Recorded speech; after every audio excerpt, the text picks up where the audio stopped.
Hello friends, welcome to our YouTube channel. जैसा कि मैंने हमारे यहाँ पे कल अनाउंसमेंट हुई थी, आई होप आप लोगों को अच्छी लगी होगी कि हमारी ज्योग्राफी की क्लासेस स्टार्ट होने वाली है, राजस्थान हिस्ट्री की क्लासेस स्टार्ट होने वाली है।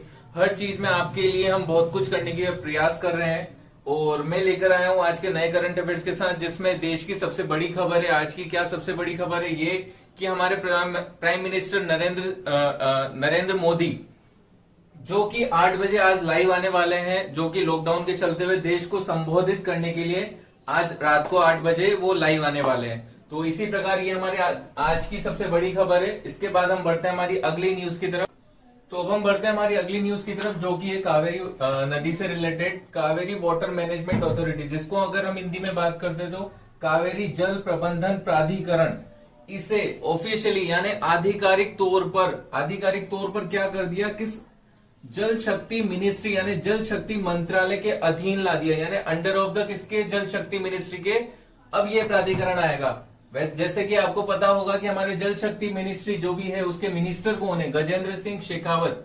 कौन है मिनिस्टर? गजेंद्र सिंह शेखावत। अब बात चल रही है कावेरी से, तो कावेरी के बारे में जो डिस्प्यूट है यानी कावेरी नदी के जो हमारे दो जिलों के बीच में विवाद है, उसके बारे में हम डिस्कस कर लेते हैं। कौन कौन से जिलों के बीच में विवाद है? वो विवाद है कहाँ पे? कर्नाटक और तमिलनाडु के बीच में है। कहां पर है? दो स्टेट कर्नाटक और तमिलनाडु के बीच में विवाद है इस कावेरी नदी का। और कावेरी नदी का ओरिजिन कहाँ है? कावेरी नदी का उद्गम स्थल कहां पर है? कावेरी नदी कहां से निकलती है? कावेरी नदी निकलती कहां से? ताल कावेरी से, जो कहां पर है? ब्रह्मगिरी की पहाड़ियों से। तो इसी प्रकार हम बढ़ते हैं हमारी अगली न्यूज की तरफ। जैसे कि मैंने बताया था कि दो राज्यों के बीच में इसका डिस्प्यूट है, कर्नाटक और तमिलनाडु। इसमें जो लास्ट ईयर क्या है, सुप्रीम कोर्ट ने फैसला दे दिया था अपना कि जो भी राज्यों के बीच में विवाद था उसके ऊपर हमारी सुप्रीम कोर्ट ने फैसला दे दिया था लास्ट ईयर। और जैसे कि मैंने बताया आपको, जो हमारे मिनिस्टर हैं जल शक्ति मंत्रालय के, ये कहां से? राजस्थान से बिलोंग करते हैं और राजस्थान से ही इसके ये लोकसभा के सदस्य हैं हमारे। तो इसी प्रकार अब हम बढ़ते हैं हमारी अगली न्यूज की तरफ। तो ये है हमारी अगली न्यूज रिलेटेड है किससे? ग्रामीण विकास मंत्रालय, जिसको अगर इंग्लिश में बोला जाए तो बोलते हैं हम मिनिस्ट्री ऑफ रूरल डेवलपमेंट। ठीक है, तो इसमें जो इसके मिनिस्टर है, पहले हम उसके बारे में जानकारी ले लेते हैं कि मिनिस्टर कौन है। इसके मिनिस्टर है हमारे नरेंद्र सिंह तोमर। कौन सी मिनिस्ट्री के? ग्रामीण विकास मंत्रालय के। ग्रामीण विकास मंत्रालय ने एक रिपोर्ट जारी करी है। उस रिपोर्ट के अंतर्गत ये बताया, उस रिपोर्ट में ये बताया कि मनरेगा एक स्कीम है, आप लोग सभी जानते हैं उसके बारे में। उसमें सबसे ज्यादा जॉब प्रोवाइड करवाने वाला कौन सा स्टेट बना है, कौन सा राज्य बना है? मतलब अपने जो इंडिया है, इंडिया में मनरेगा जो चलता है उसमें सबसे ज्यादा जॉब कहां पर, श्रमिकों के लिए सबसे ज्यादा जॉब कहां पर निकाली गई है? वो राज्य बना है हमारा छत्तीसगढ़। कौन सा? फर्स्ट नंबर पे आया हमारा छत्तीसगढ़, सेकंड नंबर पे आया हमारा राजस्थान। तो याद रखिएगा, सेकंड नंबर पे आया हमारा राजस्थान। थर्ड नंबर जो जनरली पूछा नहीं जाता है, फिर भी हम याद रख लेते हैं कि थर्ड नंबर पर आता है क्या? यूपी। तो जैसे कि हमारा फर्स्ट नंबर पे कौन सा आता है? छत्तीसगढ़। तो छत्तीसगढ़ में अभी हाल नया टाइगर रिजर्व बना है, उसके बारे में भी हम देख लेते हैं। क्या नाम है उसका? गुरु घासीदास टाइगर रिजर्व। ये हमारा छत्तीसगढ़ में अभी हाल नया ही है। छत्तीसगढ़ में नेशनल पार्क भी है। कौन कौन से हैं? पहला है इंद्रावती और दूसरा है कांगर घाटी। ठीक है, ये दोनों नेशनल पार्क है हमारे छत्तीसगढ़ में ही। मैंने बताया नरेंद्र सिंह तोमर जो हमारे ग्रामीण विकास मंत्रालय के मिनिस्टर रहे हुए हैं, इन्होंने एक मोबाइल एप्लीकेशन लॉन्च करी। कौन सी? किसान रथ। ठीक है, किसान रथ के बारे में भी मैं आपको बता देता हूं कि जो भी हमारे किसान है, किसानों की जो फसल होती है, जो पैदावार होती है, उन पैदावार के लिए इन्होंने ट्रक, ट्रैक्टर, ट्रॉली ये सब चलाए हुए हैं इस एप्लीकेशन के तहत, कि वो उनका माल वहां से लेकर यानी उनके खेतों से लेकर जहां पर ये मंडी होती है हमारी, उपज मंडी, किसानों के लिए जो उपज मंडी होती है हमारी, वहां तक प्रोवाइड करवाएगा। इस ऐप के जरिए वो लॉगिन कर सकते हैं। लॉगिन करने के बाद वहां से उन जो ट्रैक्टर होंगे, ट्रॉली होंगे, उनको असाइन कर सकते हैं और उसके बाद वो उसका माल जो है वहां तक पहुंचा सकते हैं। तो ये बहुत अच्छी हमारी स्कीम निकाली है, बहुत अच्छी एप्लीकेशन लॉन्च करी है। इसी प्रकार छत्तीसगढ़ ने भी एक एप्लीकेशन लॉन्च करी थी, उसके बारे में भी आपको नाम याद रख लीजिए, सी घाट के नाम से। ठीक है, तो अब हम इसी तरीके से आगे बढ़ते हैं हमारी अगली न्यूज की तरफ। तो अब हम बढ़ते हैं हमारी अगली न्यूज की तरफ, जो कि है हमारी एक सर्वे हुआ है किसमें? ओपन बजट सर्वे, जिसको नाम दिया गया है। वो किसने किया है पहले हम वो जान लेते हैं। वो किया है इंटरनेशनल बजट पार्टनरशिप ने। मतलब इंटरनेशनल बजट पार्टनरशिप ने एक सर्वे किया है जिसको नाम क्या दिया है? ओपन बजट सर्वे। इस ओपन बजट सर्वे में क्या बताया गया है, ये बताया गया कि जो बजट पारदर्शिता होती है और जवाबदेही, जिसको इंग्लिश में बोला जाता है बजट ट्रांसपेरेंसी एंड अकाउंटेबिलिटी, ठीक है। तो इसमें जो जितने भी हमारे कंट्रीज है, नंबर 1 पे सबसे कौन है, यानी पहला स्थान किसने हासिल किया है, पहला स्थान हासिल किया है हमारी न्यूजीलैंड ने। इसमें इंडिया का कौन सा स्थान है, तो वो हम जान लेते हैं कि हमारी इंडिया इसमें कहां पर, किस प्लेसमेंट पर है, कितने नंबर पे है। इंडिया का जो स्थान है वो है 53वां, यानी 53rd, ठीक है। कौन सा स्थान है, 53। तो ये आप लोग याद रखिए कि इंडिया का जो स्थान आया वो कौन सा आया है, 53। और इंडिया में जो सबसे ज्यादा पारदर्शी बजट जो देता है वो कौन है, तो वो वाला स्टेट भी आप लोग याद रखिए, वो कौन सा स्टेट है, आसाम। कौन सा स्टेट है, आसाम।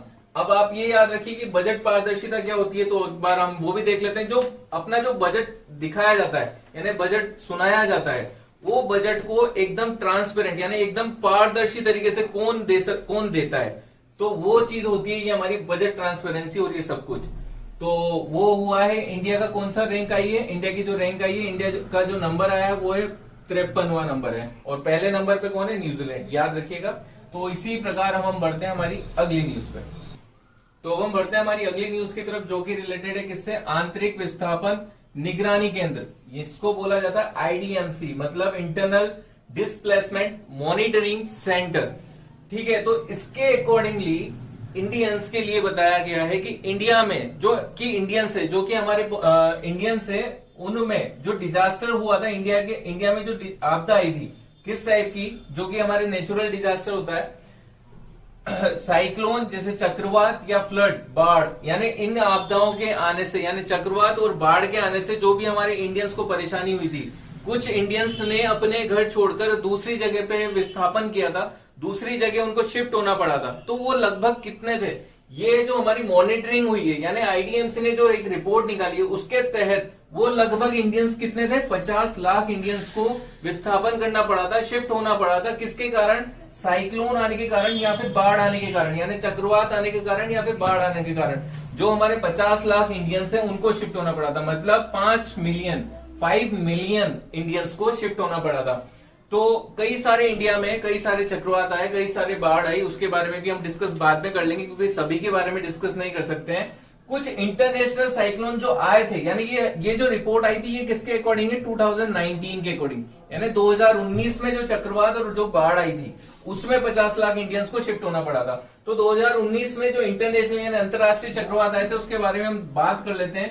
पहला डीएन के बारे में बात कर लेते हैं, कहां पर आया था, मेडागास्कर में आया था। इसके लिए इंडिया ने एक ऑपरेशन चलाया था, जिसको ऑपरेशन का नाम रखा गया ऑपरेशन वैनिला। क्या नाम रखा गया, ऑपरेशन वैनिला। इसी तरीके से जो हमारा दूसरा चक्रवात, दूसरा जो साइक्लोन आया था वो हेराल्ड नाम से आया था, वो कहां पर आया था, फिजी में, ठीक है। तो ये हमारे इंटरनेशनल साइक्लोन आए थे। तो अब हम बढ़ते हैं हमारी अगली न्यूज की तरफ, जो कि है हमारी क्षेत्रीय ग्रामीण बैंकों से रिलेटेड, मतलब रीजनल रूरल बैंक से रिलेटेड। किस ग्रामीण बैंक ने एक स्कीम यानी लोन की स्कीम लॉन्च करी है, जिसका नाम क्या है, विकास अभय। क्या नाम है, विकास अभय। किस ग्रामीण बैंक ने करी है, तो उस ग्रामीण बैंक का नाम क्या है, कर्नाटका विकास ग्रामीण बैंक, यानी कर्नाटका डेवलपमेंट रूरल बैंक। इसने लोन स्कीम स्टार्ट करी है, जिसका नाम क्या रखा है, विकास अभय। और इसका हेडक्वार्टर कहां पर है, इसका हेडक्वार्टर है धारवाड़ में। कहां पर है, धारवाड़ में।